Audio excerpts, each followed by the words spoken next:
Top of the morning to you. It's St. Paddy's Day, and to celebrate, I'm going to be showing you how to make the perfect Irish coffee. And oh no, this isn't going to be just your Nana's coffee that she orders with whiskey and whipped cream on top at her favorite diner. This is the Irish coffee from 1943, brought over to the Buena Vista Cafe in 1952 in San Francisco, where you can still order one today. My name is Steve, and welcome to Luke's Lounge.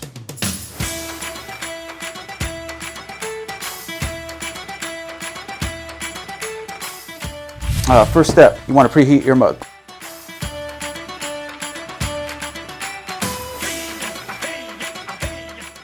Grab your heavy cream.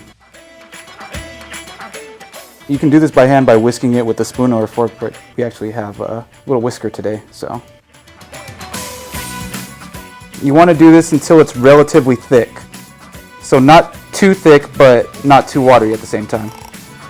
And now it's starting to slow down a little bit, the frother. That's when you kind of know. That's good. Pour your sugar, rock syrup, dump your hot water. Now you can start adding your ingredients. So sugar first, 1.5 to 2 ounces of Irish whiskey.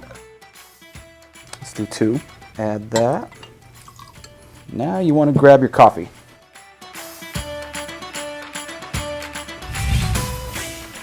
Add 4 ounces of coffee.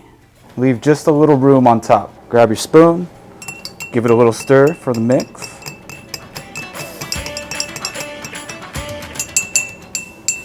Now what you want to do is layer the cream on top. Your spoon can always kind of help make that happen. And there you have it.